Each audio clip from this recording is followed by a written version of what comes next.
सेहत भी पैसा भी में आज हम एक बहुत इम्पोर्टेंट मुद्दा जो है डिस्कस करने वाले हैं कि अभी हमारा बजट आया है और उसमें कई सारी ऐसी पॉलिसीज हैं जिनमें कि फेरबदल किया गया है। खास तौर से जैसे कि अभी आपने बजट सुना होगा, जो हमारा प्रॉपर्टी सेल का एक मुद्दा है उसमें जो है पॉलिसीज चेंज की गई हैं और ऐसी स्थिति में लोगों के मन में बहुत सारा कंफ्यूजन है कि क्या ये हमारे फायदे के लिए है, क्या इससे हमें नुकसान होगा, क्या अब प्रॉपर्टी जब हम बेचेंगे तो क्या हमें जितना फायदा पहले होता था उतना होगा या नहीं होगा। तो डॉक्टर शरद, आप ये बताइए कि ये जो पॉलिसी चेंजेस गवर्नमेंट ने अब करे हैं प्रॉपर्टी सेल को लेकर के, ये हमारे कितने नुकसान का है, या लोग जो है अब डर के बैठ जाए कि प्रॉपर्टी नहीं बेचनी चाहिए या कुछ समय और इंतजार करना चाहिए। तो ये किस तरह के पॉलिसी चेंजेस हैं और इनका हम पर क्या असर पड़ेगा? सचमुच डॉक्टर स्वाति, बजट में जो सेल ऑफ हाउस प्रॉपर्टी से रिलेटेड टैक्स का चेंज आया उसको लेके सचमुच बहुत कंफ्यूजन है और इस कंफ्यूजन को मैं दूर करने की कोशिश करूंगा। कॉस्ट इन्फ्लेशन इंडेक्स एक होती थी।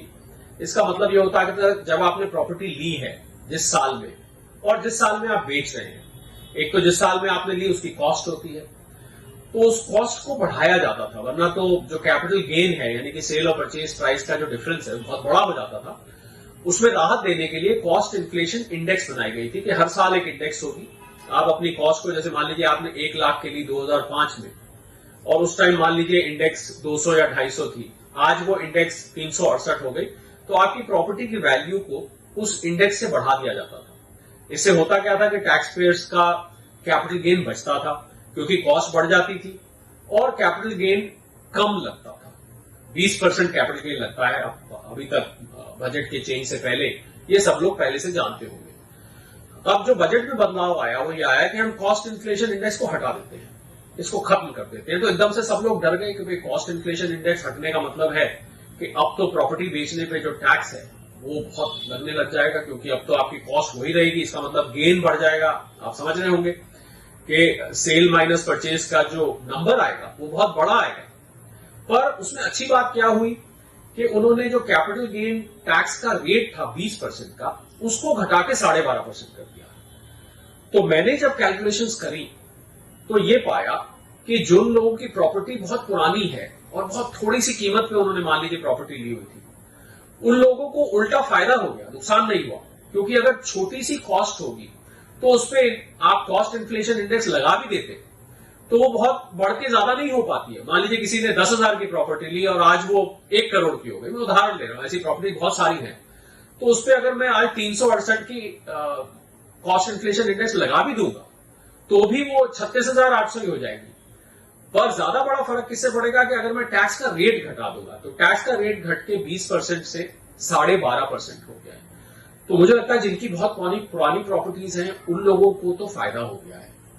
अब सवाल उठता है कि जिसकी पुश्तैनी प्रॉपर्टी है, जिसकी प्रॉपर्टी 2001 अप्रैल एक डेट बनाई हुई थी इनकम टैक्स में, जो कि बेस ईयर माना जाता था, जहां से इंडेक्स शुरू होती थी, तो मान लीजिए आपकी प्रॉपर्टी उससे भी पुरानी है, पुश्तैनी प्रॉपर्टी है 1975, 80, 85 वगैरह वगैरह, तो फिर एक इन्फ्लेशन इंडेक्स सरकार निकालेगी जो कि आपको 2001 तक पहले उसको इन्फ्लेट करके ले आएगा और वहां से फिर आप इन्फ्लेशन इंडेक्स को भूल जाएंगे और जो मैंने अभी तरीका बताया उसको लगाया जाएगा। तो कुल मिला के अगर देखें तो ज्यादातर लोग जो पुरानी प्रॉपर्टीज बेच रहे हैं, जिनकी बहुत कीमत या कॉस्ट ऑफ एक्विजिशन बहुत कम है, उन लोगों को तो इस बदलाव से फायदा होने वाला है। और कल जब ये बदलाव आया तो एकदम से शेयर मार्केट भी रिएक्ट कर गए, रियल एस्टेट के जो शेयर्स थे वो गिरने लग गए कि अरे भाई अब तो long term capital gain property पर बढ़ जाएगा। पर जब उसको बारीकी से देखा गया तो ज्यादातर लोगों को जो पुरानी प्रॉपर्टीज बेच रहे हैं उनको फायदा हो। नुकसान उन्हीं लोगों को होगा जिनकी कॉस्ट इन्फ्लेशन इंडेक्स बढ़ के बहुत ज्यादा आ रही थी, यानी कि कॉस्ट इन्फ्लेशन इंडेक्स का उनको बहुत ज्यादा फायदा मिल रहा था, और यानी कि जिनकी जो परचेज प्राइस थी वो ऊंची थी, उन लोगों को फायदा मिलेगा।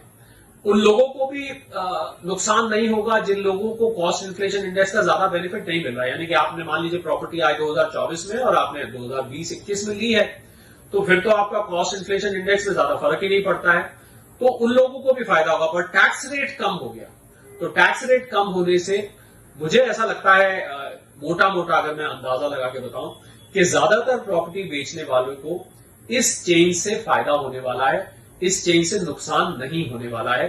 अगर आप बारीकी से इस प्रोविजन को देखेंगे, क्योंकि 20% से घट के जो टैक्स को 12.5% कर दिया गया है, वो मुझे लगता है बहुत बड़ा रिलीफ है। इन्फ्लेशन इंडेक्स का जाने से जो नुकसान है वो छोटा नुकसान है, टैक्स का गेन बड़ा है, कॉस्ट इन्फ्लेशन इंडेक्स के ना रहने का नुकसान छोटा है। तो कुल मिला के इसमें फायदा होने वाला है।